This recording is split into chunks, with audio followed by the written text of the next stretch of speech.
Our story begins with a man of science and precision, a forensic doctor.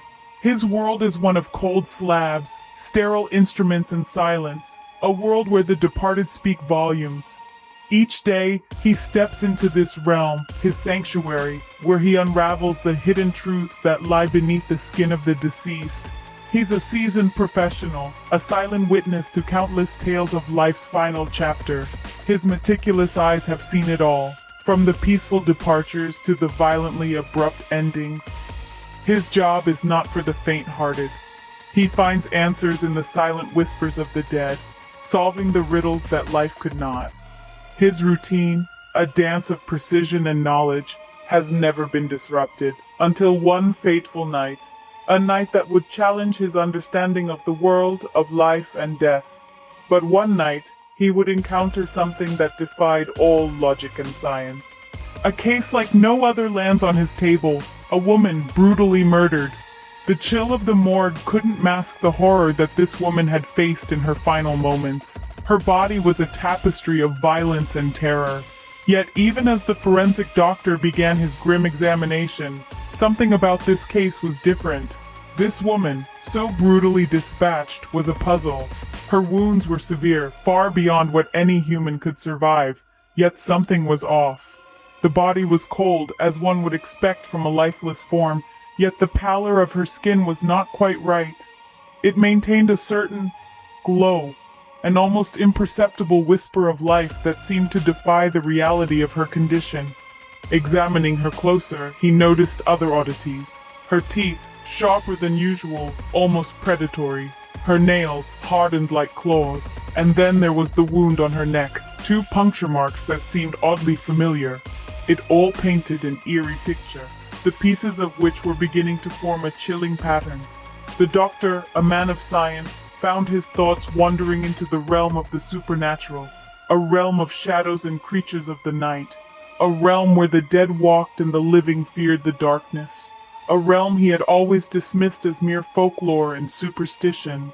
But here, under the sterile lights of his morgue, he couldn't shake off the feeling that he had stepped into a world beyond his understanding. He placed his stethoscope on her chest, expecting silence. Instead, he heard it, a faint heartbeat, almost inaudible, but undeniably there. She was supposed to be dead, yet her heart, against all logic, refused to comply. His curiosity piqued, he decides to investigate further. Fear and fascination danced in his mind as he prepared himself for the unknown.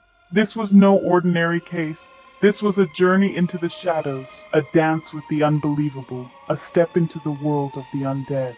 As he delves deeper, he stumbles upon an unsettling truth.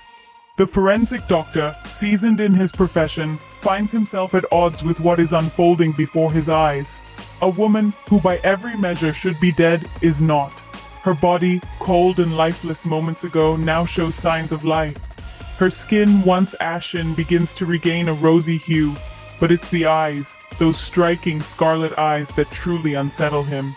As he probes further, he notices peculiarities that chill him to his core. Her teeth, sharper than any human's, are reminiscent of the fangs of a predatory beast. Her nails, grown into elongated, razor-sharp points, are far from ordinary. A sense of dread washes over him, a feeling he's never experienced in his line of work. Is this a trick of the mind, a hallucination born out of exhaustion? He rubs his eyes, hoping to dispel the eerie vision before him, but the woman remains unchanged. He reaches out, a hesitant hand trembling to feel her pulse. The rhythm is slow, almost undetectable, but unmistakably there. His disbelief turns into horror as he pieces together the puzzle. The telltale signs, the fangs, the nails, the pulse, they all point to one thing: vampirism. A myth, a legend, a creature of the night thought to exist only in books and movies. Yet the evidence lies right in front of him, cold yet alive, human yet not. He recoils, stumbles back, his mind reeling with the implications of his discovery. He's a man of science, of facts and logic. Yet here he is, facing a reality that defies all he knows. He gazes upon the woman, a cold shudder running down his spine. His heart pounds in his chest. a rapid staccato against the eerie silence of the morgue. The woman, the vampire, lies there, her chest rising and falling with each shallow breath. The doctor, trapped in the chilling grip of disbelief and terror, can only watch in horrified fascination. The corpse was not a corpse at all. It was something far more sinister. The horror of his discovery grows as the woman awakens. As he steps back, his heart pounding like a drum, the doctor watches with a mixture of terror and fascination. His mind races, desperately trying to make sense of the impossible. She's not just alive. No, that would be too simple, too explicable. This woman, this creature, is something far more ghastly. He's heard the stories, the myths, the folklore passed down through generations. But to see it, to witness it in the cold, sterile light of his lab, it sends chills spiraling down his spine. Her eyes flicker open, gleaming with an unnatural, predatory light. They're not the eyes of a woman, they're the eyes of a vampire, hungry and dangerous. As she rises, her movements are fluid, graceful, like a predator closing in on its prey. He's entranced, frozen in his spot, the reality of his situation sinking in. Her lips part, revealing a set of sharp, elongated fangs. The sight of them triggers a primal fear deep within him. He's been a man of science all his life, relying on empirical evidence and logic. But this is a realm where science fails, where logic crumbles. She's a creature of the night, a being of horror, a vampire. Her hunger is palpable, a tangible force in the room. He can feel it, a cold, creeping dread that sets his nerves on edge. He's not just a doctor now, he's a potential victim. The lab, once a beacon of knowledge and discovery, feels different now. The harsh overhead lights cast long, ominous shadows. The sterile white walls seem to close in, creating a claustrophobic atmosphere. The medical tools, once instruments of healing, now potential weapons in a deadly game of survival. His sanctuary of science, his refuge from the world, has been violated. It's no longer a place of safety. It's now a lair, a hunting ground. It's the lair of a beast, a vampire, awakened and hungry for blood. His lab, once a sanctuary of science, now a lair of a beast. Caught between terror and curiosity, the doctor faces an impossible choice. Picture this, a man of science, a man of reason, standing toe-to-toe with the inexplicable, the supernatural. A chilling presence, a woman who should be dead, but isn't. A vampire. He could run, leave it all behind. The rational part of his brain, the part that studied for years in sterile rooms filled with textbooks, screams at him to do this. To bolt for the door, to alert the authorities, to let someone else deal with this impossible situation. Yet he hesitates. It's not just the fear of what might happen if this creature were to escape. It's something more. There's a part of him, a small yet insistent voice, that whispers of the incredible discovery he's stumbled upon. A creature of the night, a myth, a legend, right there on his autopsy table. How could he just walk away? How could he not seek to understand, to learn, to unravel the mystery that's been placed in his hands? He's a doctor, a man devoted to understanding the human body, to uncovering the secrets that lie beneath the skin. And here, on his table, is a secret bigger than any he could have dreamed of.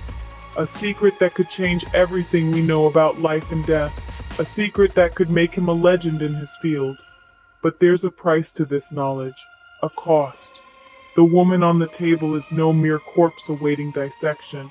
She's a predator, a creature of the night, a being that exists by taking the lives of others.